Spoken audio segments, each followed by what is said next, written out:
The Combinatorial Theory Flip by Anne Schilling. I'm Dr. Samuel Allen Alexander, mathematician and philosopher, still here, and I'm reading this article published in 2025 in the Notices of the AMS. On June 13, 2020, Vic Rayner emailed a select group of editors of the Elsevier Journal of Combinatorial Theory Series A, JCTA, opening with, "I don't know if you heard already about MIT's decision to end its negotiations with Elsevier." He continued with a proposal to found a new Diamond Open Access journal, which would take over the role of JCTA in the combinatorics community, a suggestion that he had made to the editors-in-chief in the past. This struck a sensitive nerve, since the University of California had also just cancelled its subscription contract with Elsevier. Exactly 6.5 hours later, I replied that I was on board. Editorial work. Most journal editors volunteer their time and expertise. They evaluate submitted articles, solicit quick opinions and full referee reports, communicate with authors about revisions to their work, and make final decisions about the suitability of submitted articles that have undergone the refereeing process. Sometimes editors are remunerated, but most editorial work is unpaid. In addition, much typesetting work is already done by authors themselves using software such as LaTeX. Personally, I was extremely frustrated both as an editor and as an author by the failed negotiations between the University of California and Elsevier. I no longer had access to recent articles published in Elsevier journals. Enormous effort and countless hours go into writing a paper as an author and handling articles as an editor. While preprints of most mathematical papers are accessible through the archive, often final versions of articles are not, and many funding agencies and university promotion committees only acknowledge published papers. Suddenly, due to the failed negotiations, I had to pay a fee to access even my own papers or articles that I had helped through the refereeing process as an editor. Decision to flip JCTA. The decision to create a new mathematician-owned journal did not happen overnight. It was first considered in 2004 by Elena Barcelo, who was editor-in-chief. At the time, this was not feasible due to the high workload and generous support by Elsevier. In 2016, Timothy Gowers contacted editors of JCTA proposing to create a Diamond Open Access journal without immediate success. Over the past 20 years, the editors-in-chief of JCTA started to involve the community more in the editorial process by distributing the workload. In 2020, the community was finally ready to embrace the change. It took the hard work and dedication of many individuals to make this happen. During the summer of 2020, I reached out to Michael Laddish, Scholarly Communications Officer at the library at the University of California, Davis. He put a working party of JCTA editors in contact with the e-scholarship team at the California Digital Library, University of California, Office of the President, consisting of Rachel Lee, Publications Manager, Catherine Mitchell, Director of Publishing, and Justin Gonder, Senior Product Manager, Publishing. After considering various publishing options and ironing out some legal issues, the editors-in-chief of JCTA at the time, Ilse Fischer, Joe Verstrata, and Josephine Yu, as well as the vast majority of the editorial board, decided to indeed take the step to flip the journal. In practice, this meant that the editors of JCTA at the time would simultaneously resign from the Elsevier-run journal to establish a new Diamond Open Access journal.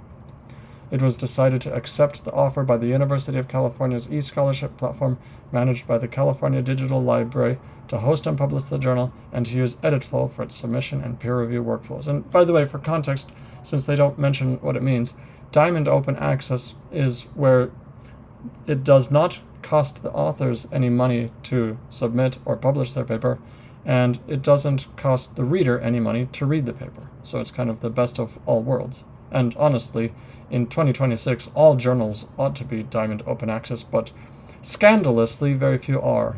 Anyway, the article continues. Brief history of JCTA. The Journal of Combinatorial Theory was founded in 1966 by Frank Harari and Giancarlo Rota as a journal in combinatorics and related areas. Since the field had grown rapidly in 1971, the journal was split into two parts, the Journal of Combinatorial Theory Series A and the Journal of Combinatorial Theory Series B. Series A was primarily concerned with structures, designs, and applications of combinatorics, whereas Series B publishes work on graph and matroid theory. In 2020, the two series, widely known as JCTA and JCTB and published by the commercial publisher Elsevier, were considered leading combinatorics journals. Birth of Combinatorial Theory.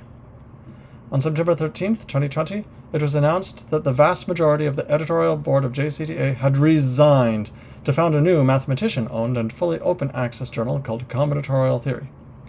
Many organizational details had to be worked out. The journal had to be set up with eScholarship as the publishing platform with EditFlow for its submission and peer review workflow. A restructuring took place, moving away from few editors-in-chief with very high workload to a larger board of handling editors, which oversees the review process of the papers. In addition, managing and production editors were instituted who are in charge of assigning papers to handling editors and processing accepted papers to get ready for publication, respectively. A constitution was written that governs all aspects of the journal. It was approved on September 24, 2022, and can be viewed on the journal website. In particular, it reads, Combinatorial Theory, henceforth the Journal, is a journal run for and by mathematicians. It is committed to an inclusive view of the vibrant worldwide community in combinatorics. And furthermore, the journal is owned by mathematicians who believe in the importance of unfettered access to research. A funding model was developed to ensure the longevity of the journal. The first volume of Combinatorial Theory was published in December 2021, containing 18 research articles and 1 expository article. In 2022 and 2023, the second and third volume of Combinatorial Theory appeared, each featuring 3 issues containing similar numbers of articles. The number of submissions is at a very healthy rate. Diamond Open Access Publishing. Combinatorial Theory is a Diamond Open Access journal. Diamond Open Access Publishing refers to a scholarly publication model in which the journal does not charge fees to either the authors or readers. This is to be distinguished from open access models used by commercial publishers where either the authors or their institutions pay a fee to publish an accepted article, but the published work is freely available to readers. In addition, papers in Combinatorial Theory are published under the CC BY license. It allows others to freely distribute the work while giving credit to the original author. Funding model. How is a Diamond Open Access journal funded given that neither authors nor readers pay for the publishing service? This is a good question since the operating costs for running journals such as Combinatorial Theory are non-zero. For example, EditFlow requires a subscription, and the managing and production editors of Combinatorial Theory currently receive a small stipend as they have taken over duties such as copy editing that usually the commercial publisher fulfills. It should be pointed out, however, that the operating cost is a fraction of the subscription and article processing cost to libraries for commercially run journals. In fact, this is a huge scandal. The article continues. We were fortunate to work with Rachel Sandberg, Scholarly Communication Officer, UC Berkeley, Steering Committee Member, TSPOA, and Charla Lyrisis, who helped to include Combinatorial Theory in the Open Access Community Investment Program. This started the journal off on a strong financial footing. The Open Access Community Investment Program, piloted by Lyrisis and Transitioning Society Publications to Open Access, TSPOA, helped to seek funding from sponsors such as libraries, consortia, foundations, departments, and other prospective scholarly publishing funders. Combinatorial Theory is happy to receive funding from many sources such as MathOA, TIB Hanover, and various universities and libraries listed on the sponsor page. Donations to support and help the long-term financial stability of Combinatorial Theory and other Diamond Open Access journals can be made to the Combinatorics Consortium, which is a non-profit 501c3 organization. The budget for Combinatorial Theory is less than $25,000 per year. A library donation is usually around $1,500 per year for 5 years. This is a fraction compared to the current charge of often more than $3,000 to publish just a single paper open access with a commercial publisher. Yes, that's right. In order to store a PDF on their website, these journals will charge often more than $3,000 for that privilege. A new beginning. Establishing the new journal Combinatorial Theory had other benefits. We, the editors, reassessed how our journal operated. As mentioned above, we moved away from the model of few editors-in-chief with a high workload to a diverse team of handling editors who share the workload and the decision responsibility. Each paper is assigned to one of the handling editors by a managing editor. The handling editor solicits quick opinions and/or referee reports and communicates with the authors.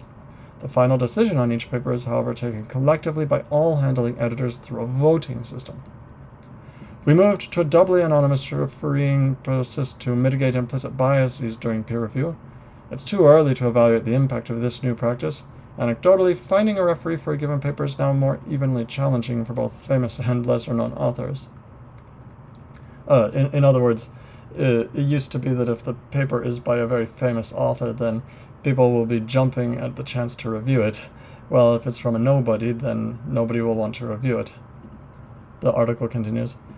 In addition to research articles, we encourage submissions of well-written expository articles. One among many.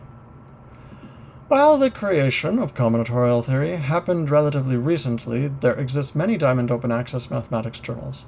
In the field of combinatorics alone, Diamond Open Access journals include the Electronic Journal of Combinatorics, I have a paper published there, Algebraic Combinatorics, Seminaire Lotharingen de Combinatoire, American Journal of Combinatorics, Advances in Combinatorics, Annals of Representation Theory, Enumerative Combinatorics and Applications, and Innovations in Graph Theory, among others.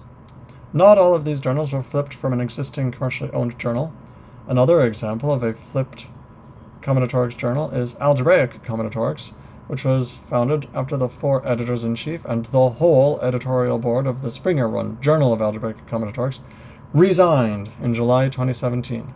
Algebraic Combinatorics is published by TCC as opposed to eScholarship. Community support. Creating a journal not only requires dedication and effort from the editorial team and a funding plan, but also the support from the mathematical community. In our case, the journal JCTA still exists.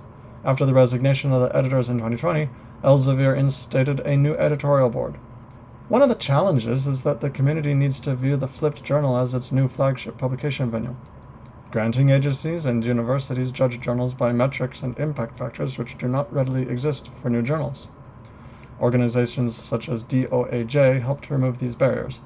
DOAJ's mission is to increase the visibility, accessibility, reputation, usage, and impact of quality, peer-reviewed, open-access scholarly research journals globally, regardless of discipline, geography, or language.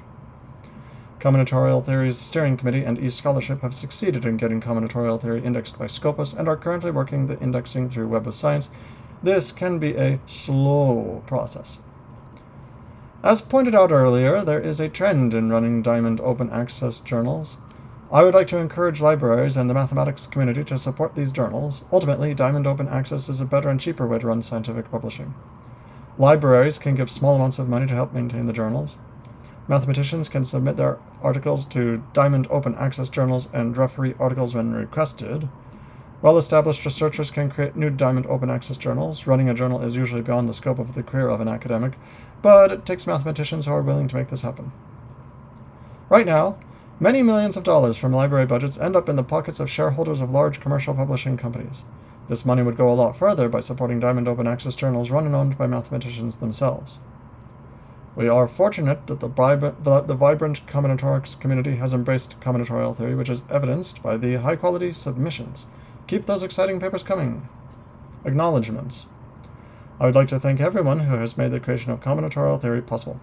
In addition, I would like to thank Elena Barcelo, Matthias Beck, Sarah Billy, Timothy Gowers, Catherine Mitchell, Vic Rayner, Ol Varner, Volkmar Velker, Josephine Yu, Mike Zaborki, and the anonymous referees for their input. The author was partially supported by an NSF grant. Yes, this is a controversy which has been going on for quite a while. The journals are owned mostly by Springer and Elsevier, and in the olden days, back before the internet and before computers, it was a lot of work to print the paper, literally paper as in dead trees, print the mathematical papers and distribute them, physically ship out these physical papers in bulk in the form of basically books all over the world to libraries and so on. That cost a lot of money and so on.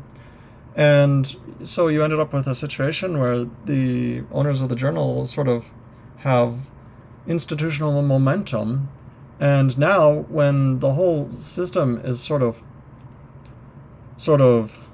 no longer needed, a little anachronistic, because of the institutional momentum, they still have this death grip on most of academic publishing, basically acting as middlemen who add very little value, possibly negative value, you could argue, as anybody who's published and has gotten terrible typeset proofs back from the minimum wage earning outsourced typesetters. It's just a terrible scandal, and it really highlights the extreme inefficiency and bureaucratic waste of academia today. Anyway, I'm Dr. Samuel Allen Alexander, mathematician and philosopher. Please like, comment, and subscribe. I will see you in the next video.